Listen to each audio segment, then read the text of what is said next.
Hey everyone, welcome back to another episode of Christian's Conversations with. Today, we're joined by Lisa Lively, a dynamic marketing and partnership strategist who blends creativity with purpose. With extensive experience as a director of partnerships and special projects at a national tech company, Lisa's mastered the art of brand strategy, relationship building, and content creations. She's the force behind successful podcast management, social media campaigns, and strategic partnerships that drive authentic growth. In October 2024, Lisa launched Lively Brands and Consulting, where she helps small businesses and startups evaluate their messaging and connect with her audiences. This North Dakota native balances her professional passion with motherhood, brings up energy and authenticity to everything she does. Over the next few minutes, you're going to hear some interesting stories about her career path and the job search market today. You'll see some highlights. If you want to see the full episode, definitely check out Christian's Conversations with on my Spotify and my YouTube channel. If you'd like to be the next participant, please let me know.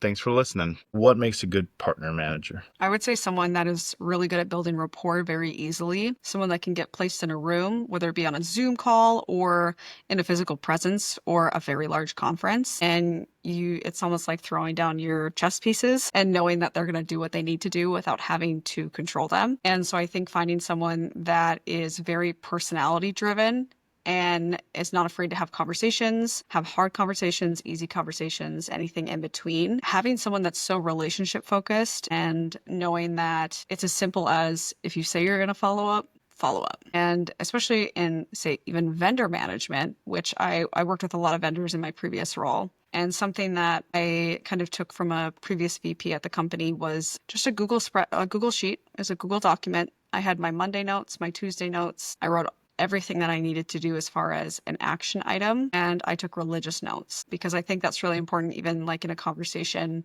especially over Zoom.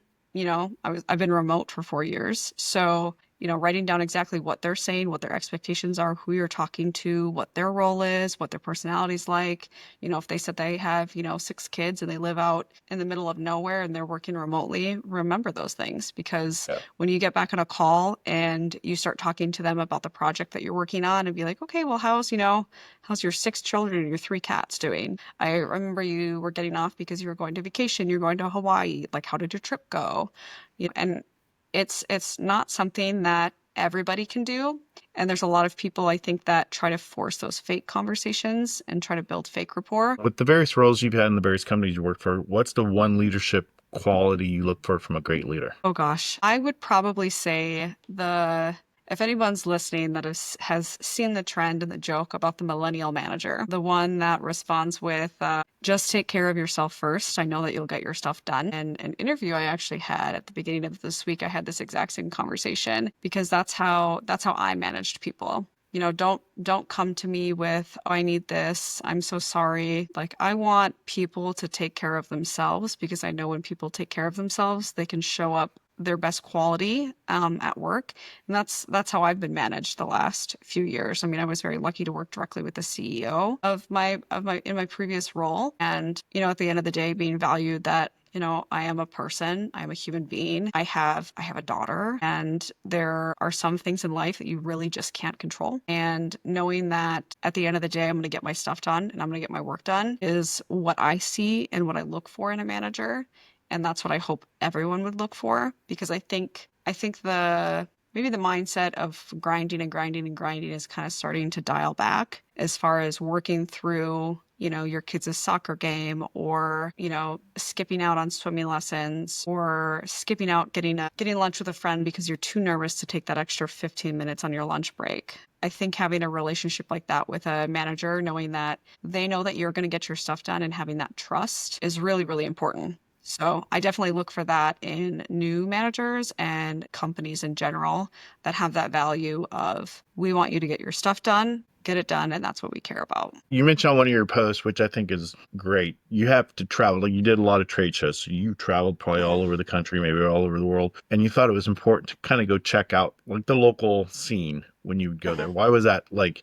And sometimes I know you're probably there only a couple of days. Why do you think that's important to do when you travel for business?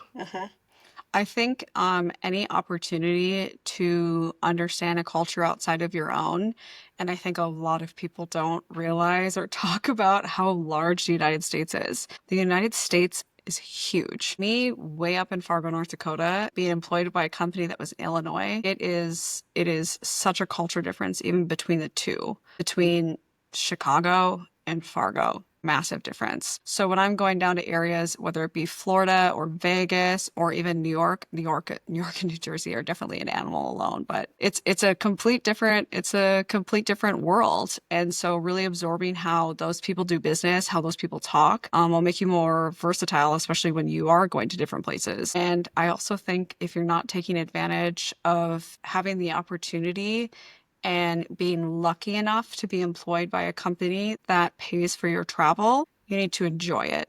Like, enjoy the things because life is way too short. Like, life is just way, way too short. And so when I would travel down to Vegas, there's so many different things to just go out and experience and different foods to eat, different coffee shops, meeting with people at conferences coming from tons of different areas of the country and then coming to a centralized location and, listening to what it's like to live in their specific area is always something that I will never ever take for granted because you learn so much about other areas of just the United States that you're not familiar with.